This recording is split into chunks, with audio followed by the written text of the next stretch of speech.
elevar os pensamentos até o nosso Pai Maior, mentalizando Maria de Nazaré, mentalizando os trabalhadores da casa, agradecendo a Deus pela ajuda que sempre eles nos deram. Quando a gente fala assim do nosso esforço, do nosso amor, mas sempre do lado tem um protetor, tem um espírito amigo, tem um especialista nos ajudando em tudo aquilo que a gente faz, em tudo aquilo que a gente faz. Então nós vamos agradecer a Jesus por isso, pelas intuições, por nós aceitarmos, Senhor, a intuição dos bons espíritos. Que essas vibrações de amor possam se estender a todos, possa penetrar no coração de todas as pessoas e fortalecê-los. Que assim seja, graças a Deus. Bom dia! Antes da gente começar o estudo, eu vou passar um áudiozinho para vocês, que é um áudio do livro As Cartas de uma Morta, psicografia do Chico, que seria o espírito da mãe do Chico, a Dona João de Deus. A mãezinha do Chico, a primeira mãezinha do Chico. Vou passar esse áudio para vocês que eu já deixei preparado, que seria o reencontro dela depois da desencarnação, para continuar o tópico onde a gente deu uma parada, tá certo? E depois a gente volta na leitura.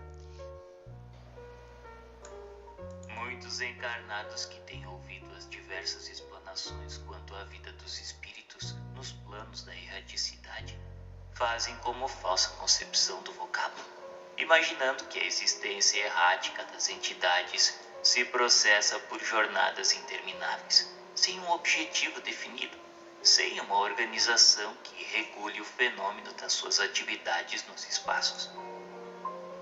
Essa maneira de encarar a questão não é verdadeira, pois a vida no além decorre em um ambiente que, pelas suas características fluídicas, escapa à vossa compreensão, já que dentro do vosso meio de matéria muito condensada, vos faltam as leis da analogia para que possais estabelecer uma comparação.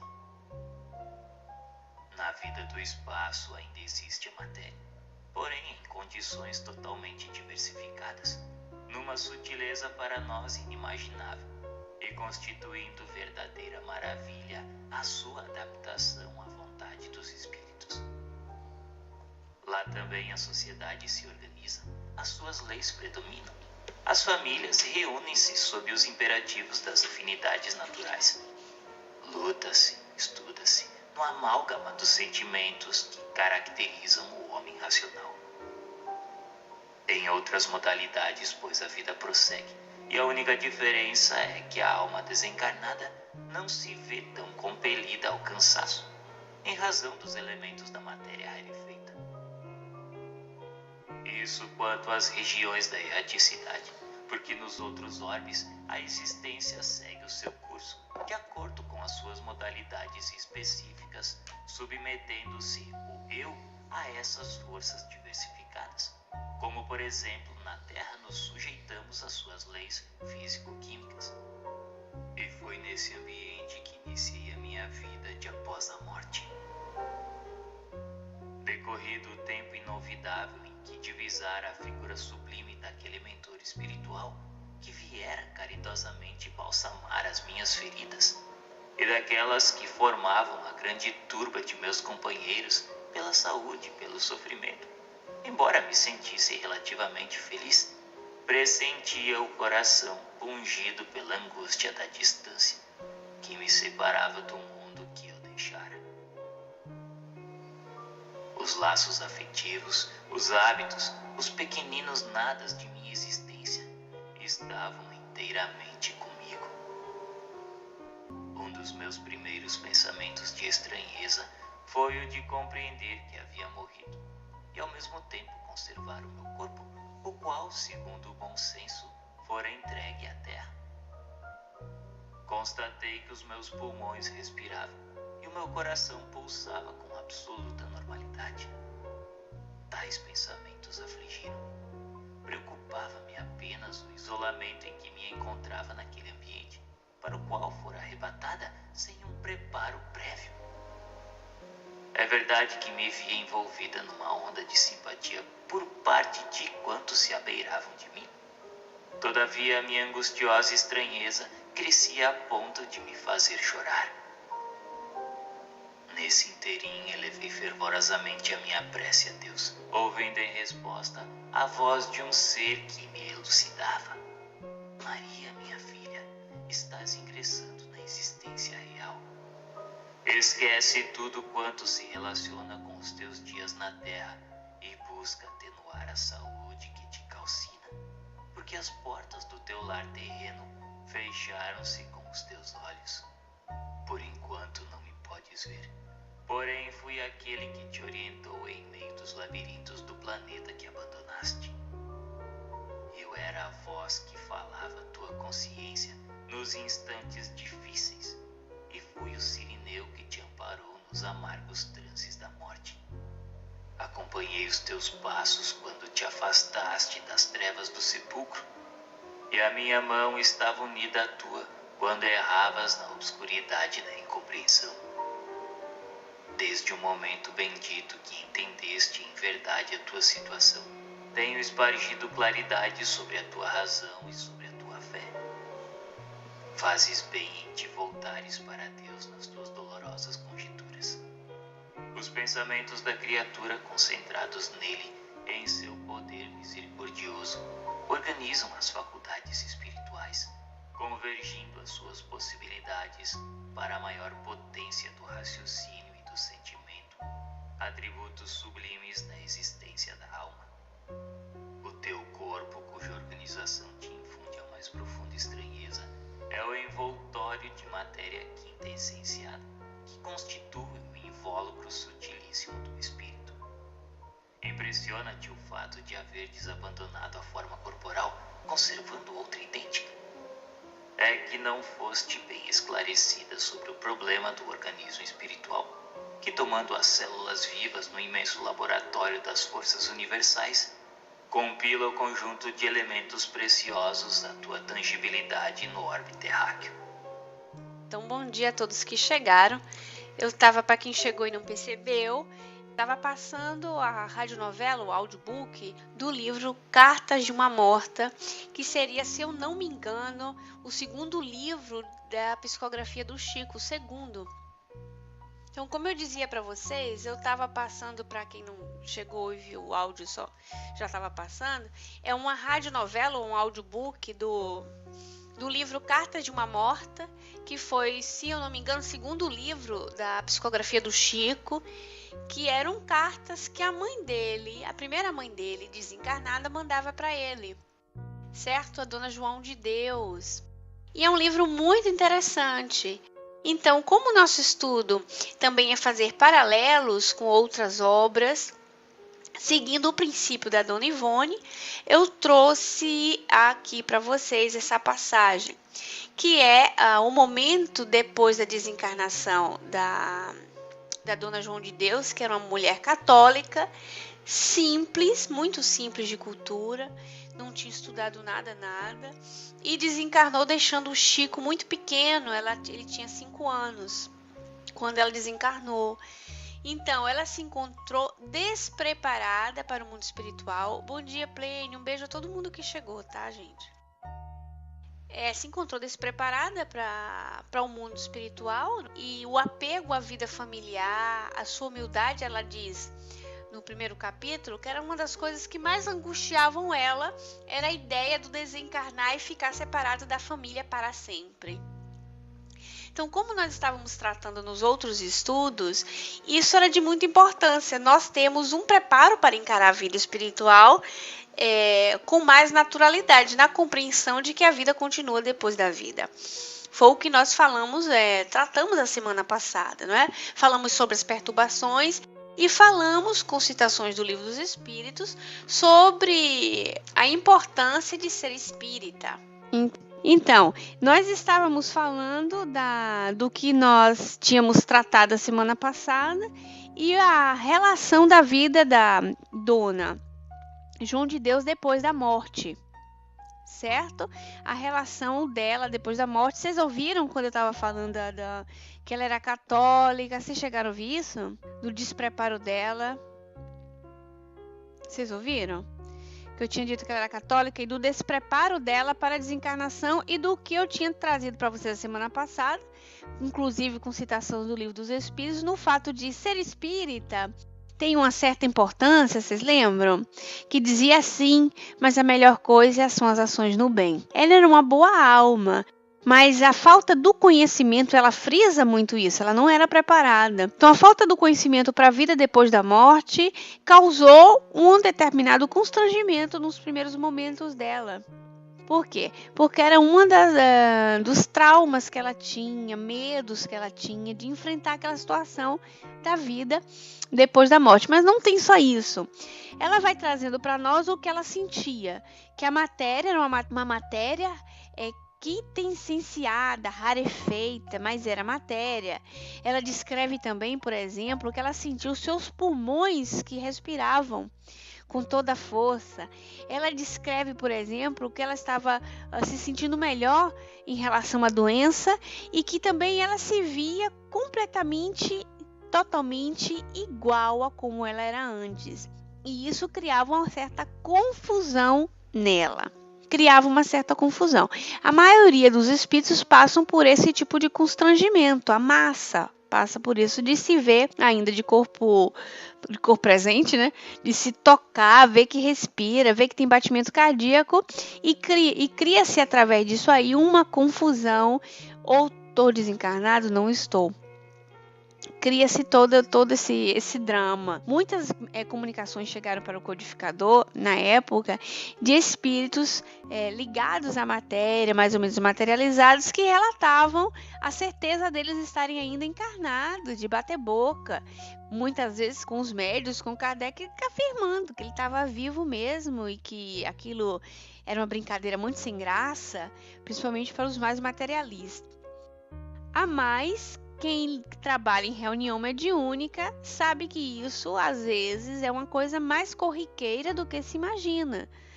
Com essa ideia do acreditar-se ainda encarnado, de estar tão em perturbação, de não perceber que as pessoas não o escutam, ou que as pessoas não o escutam e não o veem porque ele não se encontra mais naquela dimensão, apesar de ver-se vivo, apesar de tocar-se e se reconhecer. Continuando o nosso livro Devassando o Invisível, da Dona Ivone Pereira do Amaral, nós estávamos nesse pedacinho aqui, vamos lá. Tal como esclareceram os códigos da doutrina espírita e a prática da mediunidade confirma, suas vibrações, suas faculdades em geral, no momento do intercâmbio mediúnico, terão de ser potenciadas ao máximo que sua natureza física, psíquica e mental suportarem, e o que para ele equivalerá uma operação transcendental, algo torturante, enquanto a entidade instrutora, comunicante, deverá rebaixar suas próprias vibrações e demais faculdades, até equipará-las ou harmonizá-las com as do médium, o que igualmente para aquela entidade será como uma tortura e uma abnegação digna de nosso respeito e da nossa veneração. Ela está falando mesmo da comunicação dos guias com o médium. Como funciona isso? Então, anotação aí para vocês. No livro Missionários da Luz, e tem áudio do Alexandre tratando sobre isso, ele fez estudo sobre o Missionários da Luz, e tem também a radionovela, quem gosta de ouvir. E tem capítulo do Missionário, se eu não me engano, hoje tem um capítulo interessante, que se eu não me engano é o 4º ou 5º, vocês vão dar uma olhada, que o André Luiz nota com o Hilário, o mentor chega ali junto do diretor de reunião, não é, do doutrinador, e ele chega ali para administrar a reunião. Então ele vai se sintonizando com o senhor que está ali, e o André Luiz percebe que ele fica obscuro, que aquela luz que ele tinha, vocês lembram da luz interior? Vocês lembram da luz interior que tem, que brilha sua luz? Ele tinha luz sua, o mentor. quando ele vai fazer a conexão vibratória, vamos usar a palavra conexão com a palavra corriqueira, não é? Assim, do nosso dia a dia fica fácil da gente entender. Quando ele ia fazer a conexão das energias com a do trabalhador ali na reunião mediúnica, e o André Luiz notou que ele ficou escuro. Ué, fulano perdeu a luz? Clementino ficou obscuro, perdeu a luz, ficou quase opaco. Porque ele baixou a vibração dele, aí vem a explicação. Ele baixou a vibração dele o máximo possível para que ele pudesse ficar mais em comum acordo com o próprio trabalhador, para que o pudesse guiar no trabalho, ou seja, fazer uma imantação de energia, uma soma de energias para que aquele trabalho fluísse bem. Eu depois vou trazer na continuação dos nossos trabalhos pedaços do Missionários da Luz, que é para fixar essa ideia, fica gostosa como ideia. Eu trago o áudio, vocês escutam, vocês observam, anotam e vão pesquisar também. Por quê? Porque alguns de vocês aqui trabalham em reuniões mediúnicas ou estão querendo trabalhar em reuniões mediúnicas.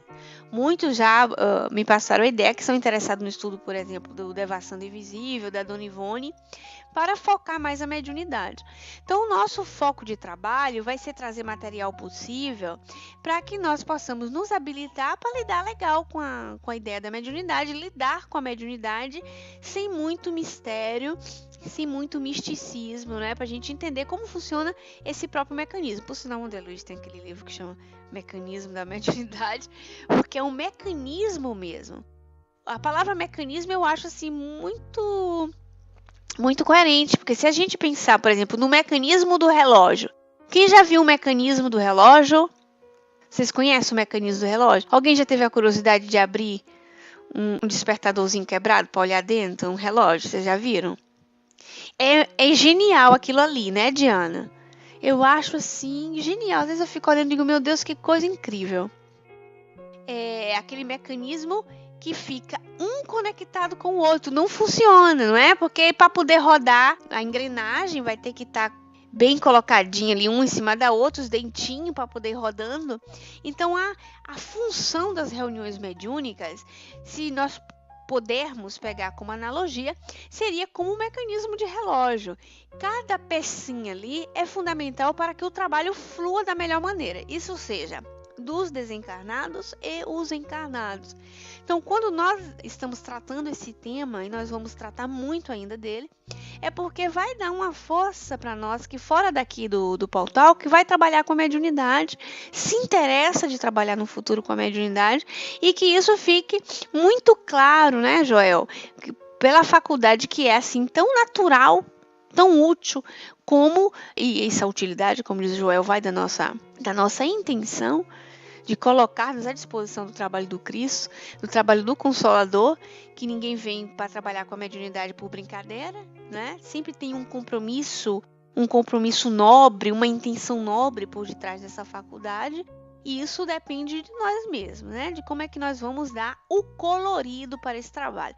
Então, esse trabalho de estudar a mediunidade de quarta-feira aqui, com esses ganchos, que é a intenção do nosso trabalho, para que vocês possam pegar outras obras, ter uma avaliação crítica, entender aqui e acolá, e não ficar muito fixado numa coisa, né? Para você ter a sua consciência que se amplia mais, a sua curiosidade de pesquisar também.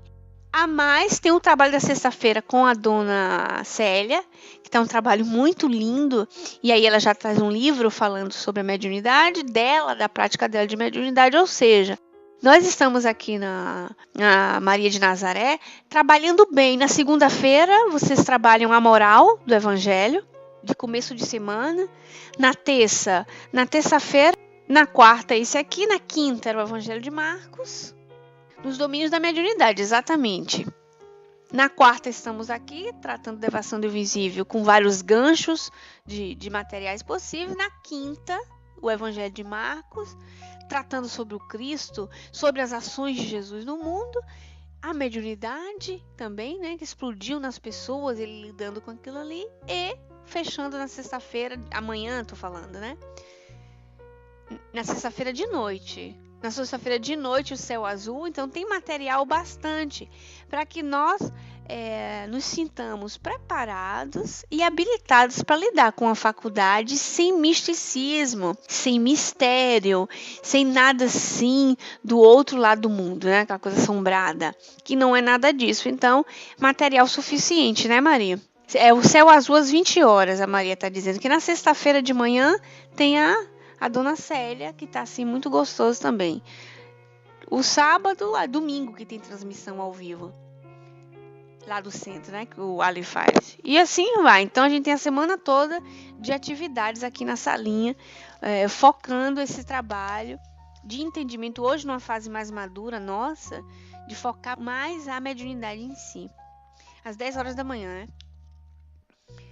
Então ele vai dizendo da vibração, eu coloquei para vocês lá, tá no Missionários da Luz. Em tais ocasiões, o médium pode entrever o mundo invisível. Em tais ocasiões, frequentemente ele o percebe.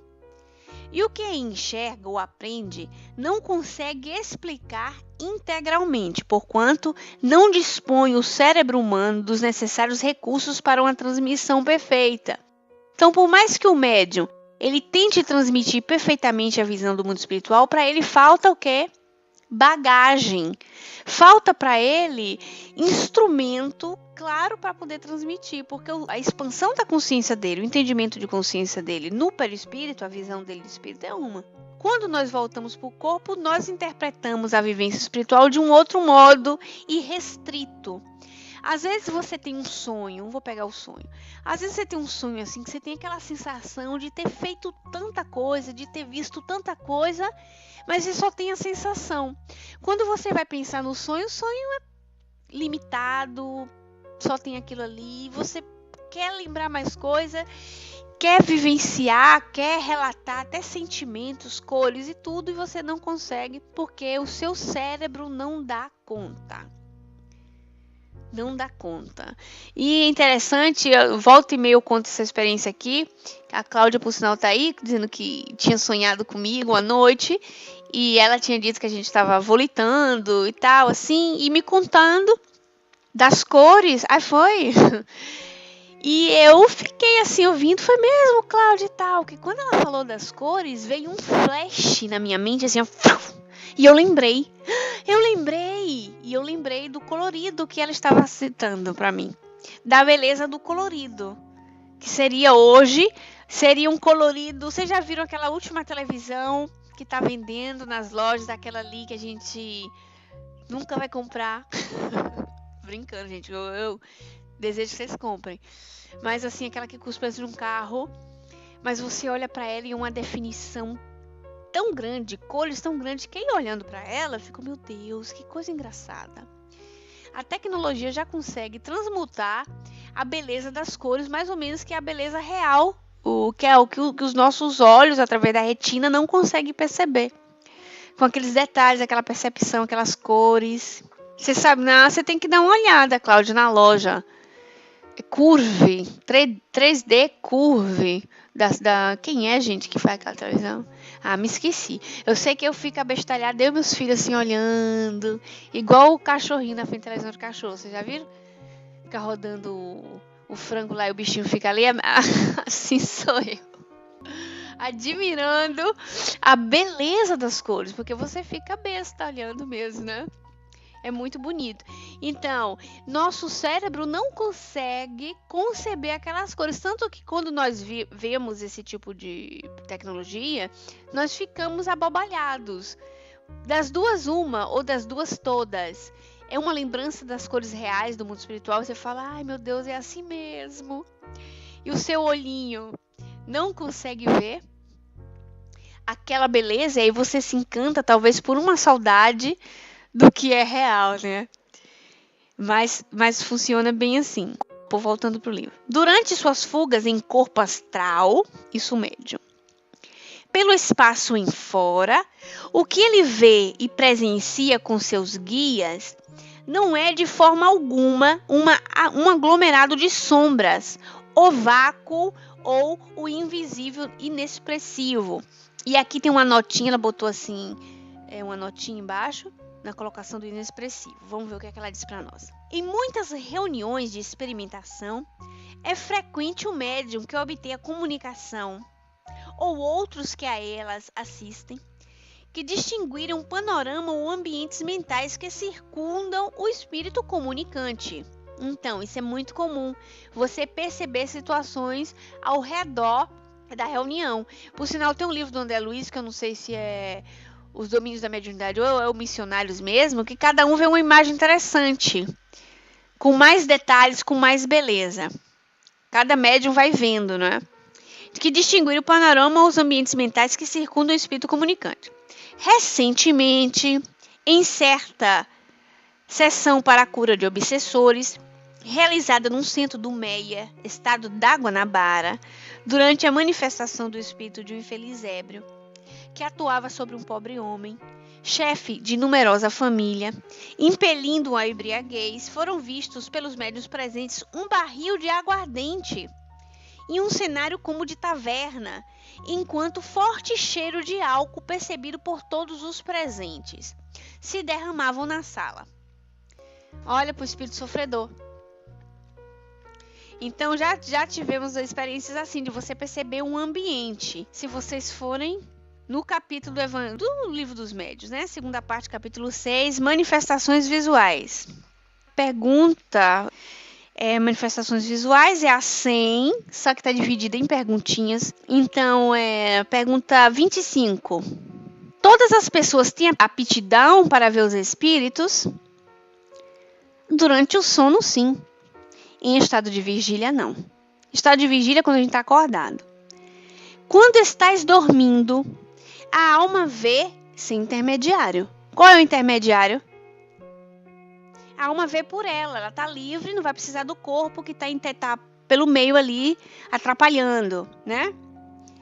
Quando estás acordado, ela sofre em maior ou menor grau a influência dos órgãos corpóreos. Então, dependendo do médium, ela vai sofrer em menor ou maior grau a influência dos órgãos. Os órgãos, e a dona Ivone tinha falado antes, por causa do cérebro, alguns veem assim o assado. É por isso que as condições não são totalmente idênticas nos dois casos, ou seja, do sono e o de vigília. De que depende a faculdade de ver os espíritos quando estamos acordados? Depende da organização física e da maior ou menor facilidade que tem o fluido do vidente para se combinar com o espírito. Assim, não basta que o espírito queira mostrar-se. É preciso também que encontre a necessária aptidão da pessoa. Acordados? Então, 26, eu vou ler de novo porque eu não sei até onde vocês viram, viu? É treinamento de paciência. Então, no item 26, lá sempre do Livro dos Médiuns, de que depende a faculdade de ver os espíritos quando estamos acordados? Depende da organização física, de maior ou menor facilidade, que tem o fluido do vidente para combinar com o do espírito. Assim, não basta que o espírito queira mostrar-se. É preciso também que encontre a necessária aptidão na pessoa, a quem deseje fazer-se visível. Então, não pode aparecer de qualquer jeito, a qualquer um. Mas eu vou chegar lá onde eu quero chegar. Na 29A, olha que curioso. A chama azul, que segundo dizem, apareceu sobre a cabeça de Sérvios Túlios quando criança, é uma fábula ou foi real? Uma mãe presenciou uma chamazinha, isso é uma história romana, se eu não me engano, em cima da cabeça da criança. Mas o interessante é a resposta dos espíritos, né? Era real e foi produzida por um espírito familiar que desejava dar um aviso à mãe do menino. Médium vidente, essa mãe percebeu uma irradiação do espírito protetor de seu filho, uma irradiação. Assim, como os médiuns escreventes não escrevem todos a mesma coisa, também os médiuns videntes não têm o mesmo grau de evidência. Enquanto aquela mãe viu apenas uma chama, outro médium poderia ter visto o próprio corpo do espírito. Então, cada um vai ver aquilo que a sua aptidão, como tínhamos falado antes, lhe proporciona de ver. Vocês lembram que depende da organização física, depende da aptidão, não basta só o espírito querer se fazer ver, tem que ser o médium, tem que ter aquela compatibilidade. Então, como o médium vidente, um pode ver o espírito completamente, o outro pode ver só uma chama de luz. Isso acontece na linguagem popular, nos contos populares, assim, muito intensivamente. A minha avó contava que um dia ela tinha entrado no quarto e viu de junto do berço da minha mãe essa luz, esse clarão de junto do berço. E isso a família toda soube, tudo. E hoje eu imagino que é uma coisa parecida com essa. Provavelmente ela percebeu rapidamente o espírito protetor da criança que estava perto do berço, não é? Não que você pegue por um mito, a criança era iluminada. Aí, tá vendo, Cal? Percebeu aquela chama através da vidência que o espírito conseguiu se fazer visível. Se fosse um outro médium, talvez tivesse visto toda a luz, ou todo o espírito completamente, com todo o seu perispírito. Então, dependendo da organização física, é possível com que ele veja mais ou menos. Isso se dá também no mundo espiritual. Então, vocês imaginam você ver a realidade espiritual num desdobramento, mas você voltar para o corpo e não poder contar todos os detalhes da beleza. A Dona Ivone, ela frisa essa situação sempre pela negação da realidade do mundo espiritual.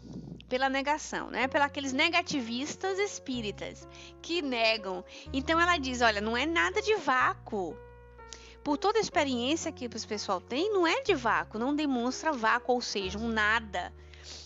E aí na continuação aqui dela, do comentário, ela diz: na cidade de Pedro Leopoldo, em uma sessão do grupo Meimei, na qual tomava parte o conceituado médium Francisco Cândido Xavier, em março de 1956, comunicava-se por um dos médiuns presentes, Geraldo Rocha, ela dá até nome, né? O espírito de um bispo católico. Essa entidade não só deixou-se ver por mais de várias pessoas presentes, envergando trajes sacerdotais, como também o ambiente em que vivia, como desencarnado. Um belíssimo recanto de catedral, com os vitrais fluindo luzes multicolores de grande efeito. Olha a visão que o pessoal teve. Aí vem a dúvida: os médiuns viram por fora do corpo ou viram internamente no corpo? Viram em visão de desdobramento ou viram pelos olhinhos? O que é que vocês acham? Todos viram ao mesmo tempo. Eles viram internamente, porque tem esse detalhe, ou viram externamente? Como é que eles viram? Viram pelas vias leminiscais, como diz o Dr. Felipe, ou pelas vias extraleminiscais, ou seja, leminiscais pela percepção da visão, olho. Por exemplo, ele dá um exemplo maravilhoso. Paulo de Tarso viu Jesus pelas vias leminiscais ou extraleminiscais? Viu pelas vias leminiscais, porque ele ficou ofuscado ao ponto de ficar cego. Vocês lembram? Então, eles poderiam ter visto pela expansão da consciência, mas não está detalhado. Tanto que eles perceberam o ambiente. Então, poderia ter visto o espírito, todo mundo pelas vias leminiscais, mas o ambiente, ou seja, pelos olhos, mas o ambiente eles poderiam ter percebido pela formação fluídica do espírito, e as pessoas perceberam momentaneamente interno, poderia ter visto internamente, ou poderia ter visto todos dois internamente. Poderia também ter sido assim, porque não se entra no detalhe. Porque fosse visto, ok, vamos imaginar assim, pegou uma quantidade de fluido compatível com todos aqueles médiuns, se fez ver a todos para uma visão diafana, vaporosa, como diz o próprio codificador, ou palpável, porque quando não é vaporoso é palpável, tangível, né? Como tinha muitos espíritos que se pegavam nele, sentia o calor humano do corpo. E aí é como se todo mundo tivesse uma expansão da sua visão e tivessem todos visto pelas vias extras leminiscais. Então viu todos que estavam ali. Talvez, isso não foi citado no livro, isso a gente está especulando. Talvez se chegasse... Supondo que nessa reunião que ela citou, viessem pessoas de fora, por exemplo, que chegassem improvisamente. Então elas poderiam entrar naquela sala. Se foi uma junção de fluidos, de todos com o do espírito e do espírito para com todos, aquele que viesse de fora não ia ver. Isso é uma especulação, mas ele não ia ver, porque não teve uma somatória de fluido dele, ele era um intruso. Então estava todo mundo tendo a visão, e o cara que chegasse lá dizia assim: esse povo tá pirado, eles estão falando com quem? A plenitude diz pra gente: eu entendo que se todos viram foi uma materialização, porque os médiuns clarividentes qual se vê com suas próprias sensibilidades, pois eles viram o ambiente também. Então a materialização, segundo o livro dos médiuns, às vezes pode ser vaporosa ou ela pode ser tangível. Tangível porque você vai lá e pega. Então tem materialização completa que todo mundo vê. E tem materialização que só vê os presentes a quem o espírito interessar. Então, se foi possível a compatibilidade dos 10, numa especulação, logicamente, pode ser que tenha sido uma clarividência. É sempre, ou é uma materialização vaporosa, diafana, como diz o próprio codificador, ou tangível. A questão é, quem vinha de fora, que não estava envolvido naquele ectoplasma, não presenciaria aquela situação. Isso é questão de a gente estar especulando. Tem alguns casos, por exemplo, dentro da Revista Espírita, daquela senhora que estava fazendo a prece na igreja, que quando ela saiu da igreja, veio o rapaz para ela e disse: olha, está precisando de serviço doméstico, a senhora procura o endereço tal, assim, e era uma pessoa totalmente viva na frente dela. Ela viu em carne e osso, né? A ponto de não distinguir dos outros. Que quando ela chegou na casa da moça, da tal senhora, que se apresentou para o trabalho, a senhora ficou assim, estarrecida. Meu Deus, como é que a senhora soube? Hoje de manhã, eu tive o pensamento de contratar alguém para vir me ajudar. Não cheguei a falar com ninguém. Aí ela disse: foi um rapaz que me falou no meio da rua. Quem é o rapaz? E aí tinha foto do rapaz pendurado e ela disse: aquele rapaz. Era o filho da senhora que tinha desencarnado. Então, a gente vai tirar especular. E aí, ela viu só pelas vias extras leminiscais? É assim, normalmente eu conversando com minhas amigas brincando, tipo assim, viu por dentro ou viu por fora? Para ficar mais claro.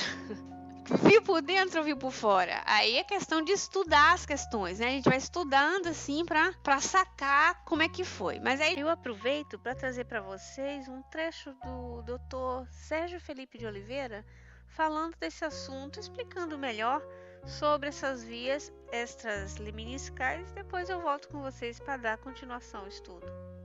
Falou ainda há pouco sobre percepções da pineal na metafísica. Me pergunta: em experiência mediúnica você percebe a imagem sem vê-la, apesar de parte dessa imagem ser captada também pela retina ocular? Essa pergunta vale a pena eu responder aqui na aula, porque acontece o seguinte: quando você tem uma percepção sensorial, por exemplo, o tato, ele vai, você tocou alguma coisa, vai ativar no tálamo, e do tálamo vai para a córtex cerebral, onde você tem a percepção consciente. Porque tudo que acontece aqui no tálamo é inconsciente, você não está sabendo de onde está vindo o tapa. Mas existem vias tálamo-corticais que fazem com que uma percepção ela chegue até a córtex. Então você percebe que está tocando aquela pessoa, aquele animal, enfim. Muito bem. Esse tipo de via neurológica, em que existe uma associação direta de um órgão sensorial, tá, com a atividade perceptiva, é uma via neurológica chamada via leminiscal. Tá? Mas existem fenômenos curiosos. Por exemplo, uma pessoa é surda de nascença. Via extraleminiscal. Quero crer que a pineal seja o órgão sensorial da via extraleminiscal. Então a pessoa ela vê uma imagem dentro da cabeça, mas ela não identifica aquilo como se estivesse vindo pelos olhos, porque ela pode fechar os olhos e ver do mesmo jeito. Não sei se eu fui claro na questão. Quem é que fez essa pergunta aqui? Aqui. Deixa eu ver se foi. Então, foi a Cida Desideri. Viu, Cida? Não sei se eu pude explicar, não é? Mas são os casos em que as vias são extraliminiscais. Agora eu farei uma pergunta para vocês. Paulo de Tarso, quando viu Jesus, ele viu com os olhos pelas vias leminiscais ou extraliminiscais?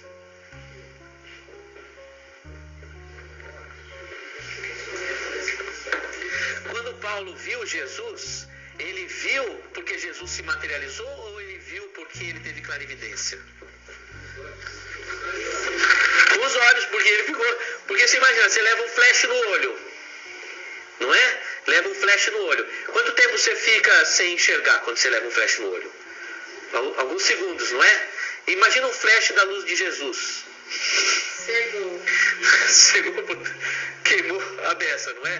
Demorou a beça. Então Jesus deve ter materializado algo, porque se fosse toda a luz, ele não teria voltado a ver, não é? Mas é sim uma vida intensa, real, ativa, superior e espiritualizada, onde o que existe é superlativamente melhor e mais belo do que existente na Terra. Está acima de tudo quanto o cérebro pudesse inventar, pois não percamos de vista o fato de que, geralmente, os médiuns não têm cultura intelectual tão sólida para poderem criar, por si mesmos, assuntos dos quais, às vezes, jamais ouviram falar, senão um vasto cabedal psíquico armazenado em sua subconsciência. Desde passadas existências, fáceis de seus guias instrutores acionarem a fim de poderem transmitir ou compreender o que vem. Então ela diz assim, muitas vezes esse tipo de comunicação, esse tipo de realidade espiritual vinham de médiuns que intelectualmente eles não estavam tão bombardeados de conteúdo. Certo? Por quê? Porque sendo pessoas simples, eles traziam comunicações muito complexas, com demonstrações óbvias de situações que eles nunca pensariam, até porque a cultura deles não favorecia isso. Mas o que a Dona Ivone diz? Que aquela cultura ali, que aquelas situações estariam guardadas no seu subconsciente ou de experiências vividas, certo? Ou de existências passadas que os guias, os espíritos protetores, como a gente quiser chamar, ativam dentro do inconsciente essa lembrança. E aí fica o registro daquilo ali. Porque se chegarem para vocês assim, eu já tive companheiro aqui que eu não me lembro quem foi, então não vou dizer nome em conversas privadas, de dizer assim, de uma realidade espiritual. Se foi algum de vocês me lembram, eu não estou dizendo de charme não, realmente não lembro quem foi. Você que disse para mim que nas suas experiências extracorpóreas, percebia o mundo espiritual, assim, as cidades, etc. E que para ele era muito claro aquilo ali, que não era uma novidade, porque dentro dele era como se fosse, aquela lembrança era tão forte, que não é que ficava admirado. Era simplesmente ele estava indo lá na cidade, na cidade dele encontrar o pessoal e na boa, né? Era muito forte essa lembrança dentro dele. Nós sabemos, por exemplo, que o contato mediúnico e o médium, ele precisa ter uma instrução de uma certa forma, ou se ele não tiver, como disse a Dona Ivone, os espíritos vão mexer na sua lembrança reencarnatória, naquilo que você ganhou como bagagem para transmitir as suas mensagens. Se não, segundo o codificador, se não me engano, São Luís diz para ele, ou foi São Luís, ou foi Erasto, não me lembro, disse para ele que fazer do início, assim, com o médium que não tem um determinado conhecimento para aquela comunicação, é como catar milho no teclado, né? É como ensinar a criança as primeiras letras. Então dá muita fadiga, é muito complicado. Então os espíritos preferem os médiuns que estejam ou mais ou menos preparados na encarnação atual ou que tenham esse tipo de conteúdo. Por isso a importância da gente estar sempre estudando, sempre se instruindo, principalmente para trabalhar com a mediunidade, para que nós possamos dar abertura para os espíritos trabalharem com aquilo ali.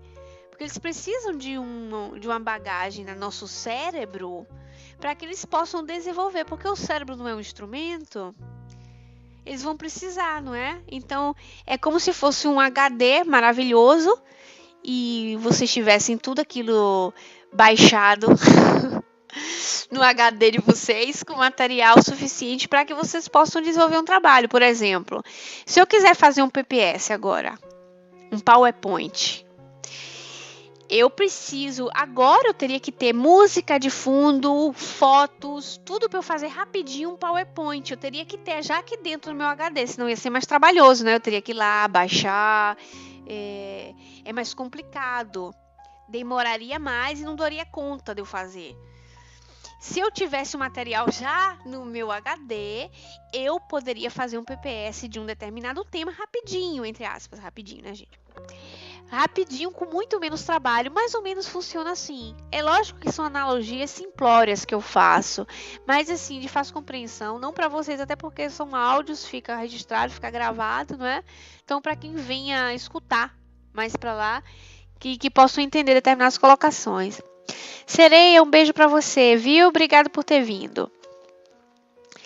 Então, de tudo quanto a respeito, observarmos e do que a revelação espírita nos participa. Chegaremos, pois, às conclusões seguintes, as quais, para a maioria dos adeptos do espiritismo, não serão certamente surpreendentes novidades. Agora vamos lá. As construções do meio invisível são edificadas com as essências disseminadas pelo universo infinito para a realização dos desígnios da providência ao nosso respeito, isto é, para a criação de quanto seja útil, necessário e agradável ao nosso espírito, quer se encontre entre este sobre a terra, reencarnado ou fruindo os gozos da paz espiritual. Trata-se do fluido cósmico universal, ou de certas modificações deste, de que se origina o fluido espiritual, do éter fecundado, fonte geradora de tudo quanto há dentro da criação, inclusive os próprios planetas materiais e o nosso perispírito. Sobre o fluido cósmico universal, sobre o nosso estudo mais colocado de Kardec e tudo, tem nos outros áudios, nos outros estudos, para quem está seguindo o nosso trabalho, certo? Mas seria do fluido cósmico universal de onde se tira tudo. Nós tínhamos falado da Trindade, a famosa Trindade, né? Famosa Trindade de Deus, a Trindade. A Trindade seria Deus, Espírito e matéria, a verdadeira Trindade, né? E a matéria sairia sempre do fluido cósmico universal. Mas para dar uma acompanhadinha melhor nesse tipo de colocação, já que ela está querendo fazer um resumo do capítulo, vocês dão uma seguidinha nos demais estudos, tá certo? Daremos a essas realizações espirituais o nome que quisermos, ou que a pobreza da nossa linguagem puder interpretar. O certo é que tais essências, tais fluidos, são tão reais, tão concretos para os desencarnados como os elementos do mundo em que vivemos o são para nós. Unicamente, os desencarnados construirão no mundo espiritual de maneira bem diversa daquele que empregamos na Terra. Então, a metodologia de construção, logicamente, é muito diferente. Porque se eu precisar criar uma roupa, eu quero criar uma roupa agora, nesse momento.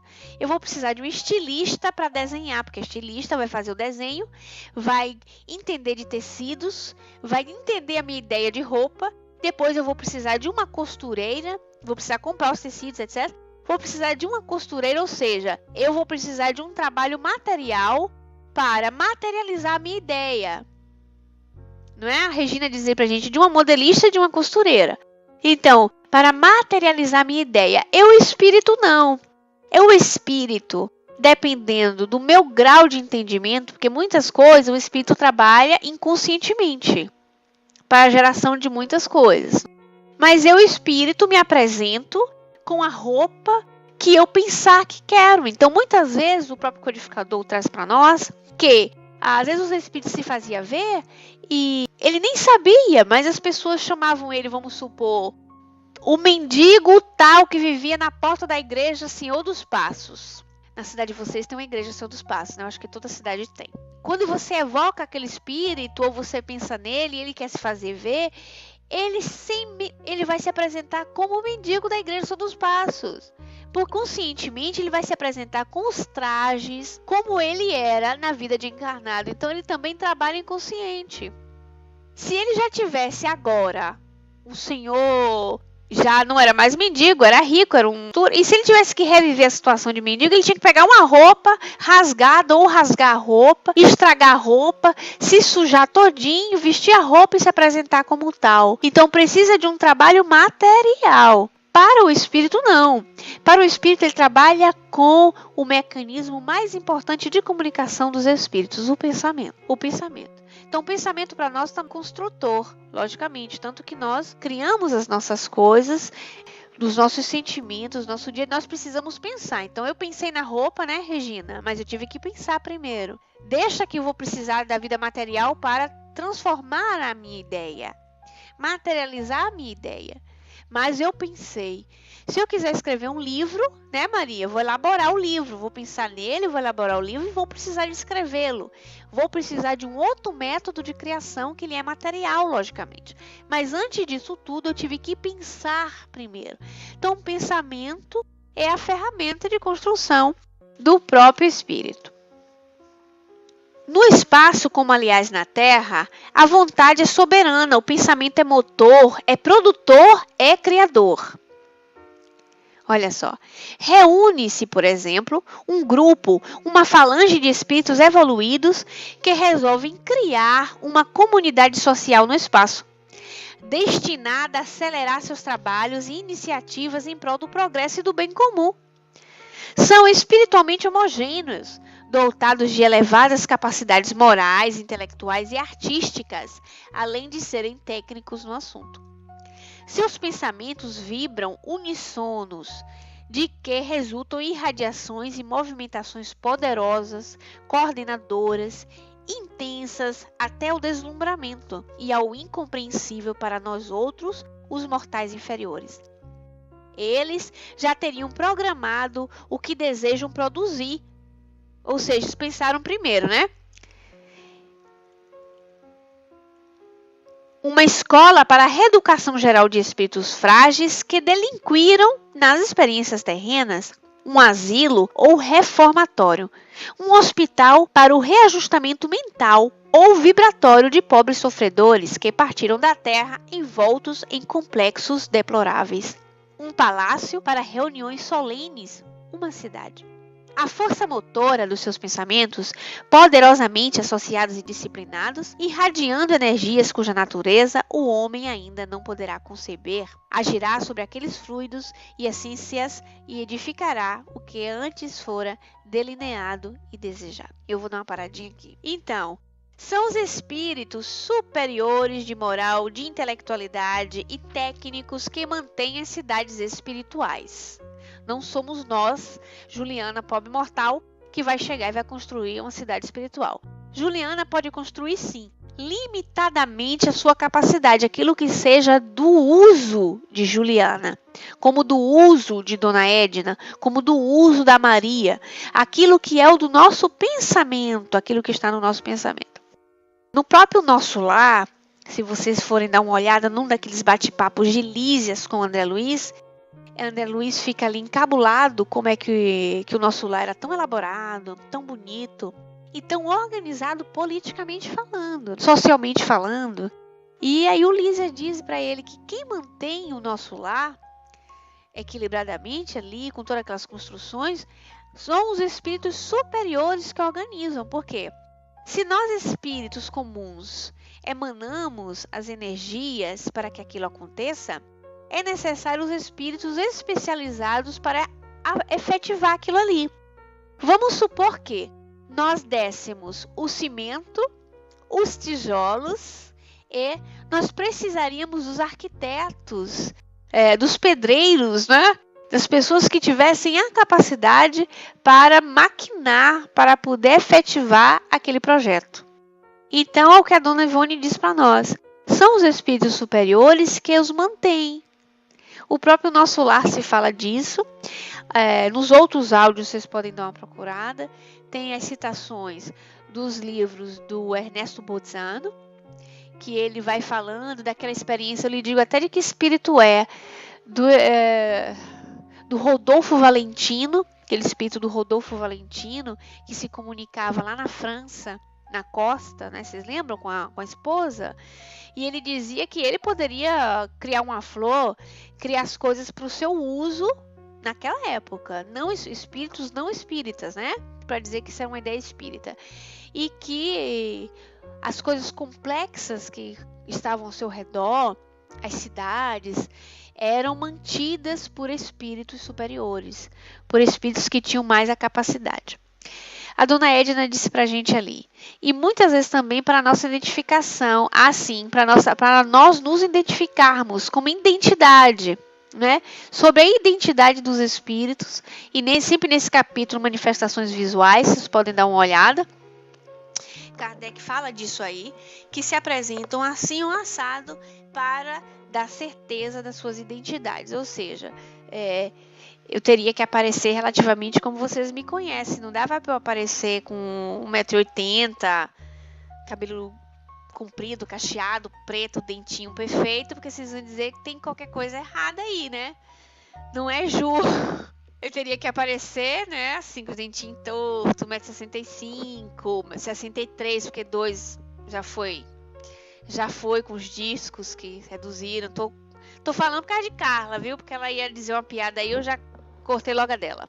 E todo o resto, né? Então eu precisaria me identificar para fazer-me conhecida, até o jeito de falar, então é todo um contexto, né?